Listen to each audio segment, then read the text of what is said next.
Another way to solve a system of linear equations, besides using the substitution method or the graph and check method, is to use the elimination method.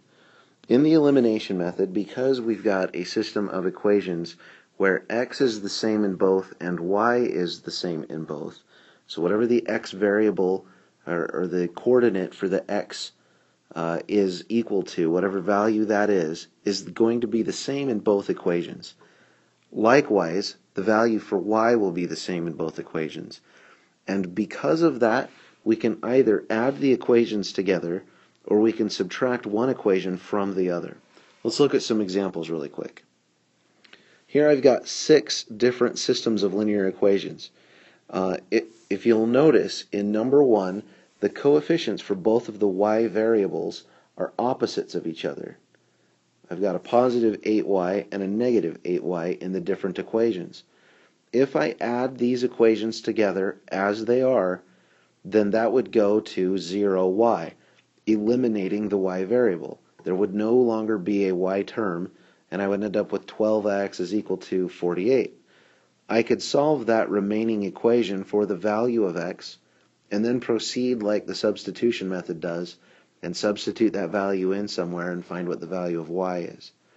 Let's keep looking at some examples though. In number 2, it's the x's that have opposite coefficients.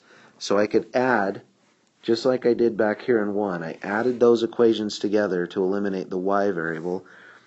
In problem 2, if I add the equations together, I will eliminate the x variable and have a resulting equation with only y variable in it. In number 3, notice that the values of the coefficients for the x terms are actually the same. Not opposites, but the same. This means I would need to subtract one equation from the other in order to eliminate the x variable. In number 4, the values of the y variables, or the coefficients of the y's, are the same this time, and so I would need to subtract in that case as well. In number 5, I'd actually have to do some rearrangement because the y term is on the right side of the equal sign in the second equation. I would either need to move the y variable in the first equation to the right side by subtracting 8y from both sides, or else I would need to move the y term in the second equation to the left side by subtracting 4y from both sides. Regardless, I'm noticing that it's my coefficients of my x's being the same that I would have to subtract in this problem in order to eliminate the x terms.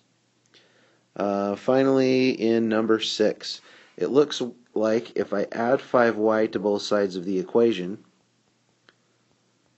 of equation 2, excuse me, then the second equation would eventually say 7x plus 5y equals 36.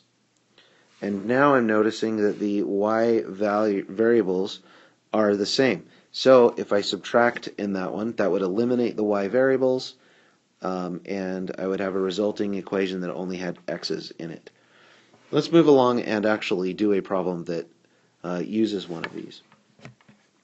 So as the system stands, the coefficients of the y terms are opposites. That means if I add them, meaning I'm not going to change signs of anything because I've already got opposites, that the y terms are going to eliminate and go to 0y, which I don't need to write that. But I am adding the equations, so I'm going to add 2 and 4x together to get 6x. The y term is gone, and the resulting constant on the right side of the equation is going to be 18, because 2 plus 16 is 18. Now I just solve this like I normally would, divide both sides by 6, find out that x equals 3. I've got part of my solution now, the x coordinate, and I need to go and plug that value in to find what the y is, just like I would with the substitution system, or method. Notice though that the beginning part of solving this was probably quite a bit faster. I think I got to this part of the answer much quicker than the substitution method does. Let's go ahead and just plug this into the first equation. So now I've got 2 times 3 plus 4y equals 2. This is going to simplify to 6 plus 4y equals 2. Subtract 6's from both sides. 4y equals negative 4. Divide by 4. That reduces to y equals negative 1. So I can put the rest of my solution in there, and I've got the answer to that system. Here's another example. In this case, I need to subtract this time. So the reason I need to subtract is because the coefficients are the same. So here's how you subtract. We're just going to distribute a negative 1 and multiply every term by negative 1, which all that's going to do is change the signs. So equation 2 now becomes negative 7x plus 3y equals negative 34. All I've done is changed the sign of every term in the second equation. So now I'm not going to use that anymore, and I'm going to combine these two to eliminate the x term, because now they are opposites. I had to do that, distribute a minus 1 through the entire equation, changing the signs so that they would be opposites. And technically, I'm really adding at this point. So when I add these equations together, the x term is gone. I end up with 8y equals negative 16. Divide both sides by 8. This reduces to y equals negative 2. Again, I've got part of my solution, and I can plug this negative 2 anywhere in for y, just like I would with the substitution method, to figure out what the resulting value of x should be. I'll just use equation 1. So 7x plus 5 times negative 2 is equal to 18. 7x minus 10 equals 18. Add 10s. 7x equals 28. Divide by 7s. X is equal to 4. So there is my solution for this system using the elimination method. In this case, I had to subtract something, or in other words, distribute a negative 1 to change the signs before I did the combination or the addition.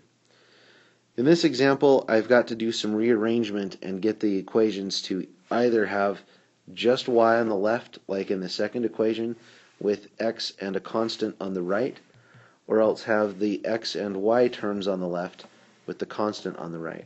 I want them to both be the same way, so when I do the addition, it will nicely work out.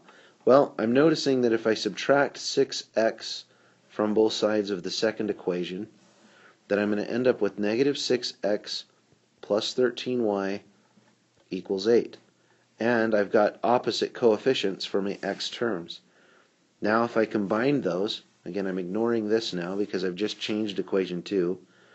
If I combine those, the x terms are going to eliminate each other, and I'll end up with, 9y equals 10 plus 8 is 18. So dividing by 9s, I get y equals 2. And I've got part of my solution. And I'll go ahead and plug this back into equation 1 again. So 6x minus 4 times 2 equals 10. Simplifying, I get 6x minus 8 equals 10. Add 8 to both sides. 6x equals 18. Divide by 6's. X must be 3. So now I've got my full solution.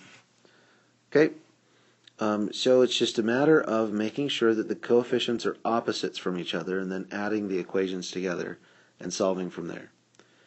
There are 6 problems here. I think I would like for you to do problems 4 and 5 as part of the warm-ups that we will check tomorrow in class. Good luck, students.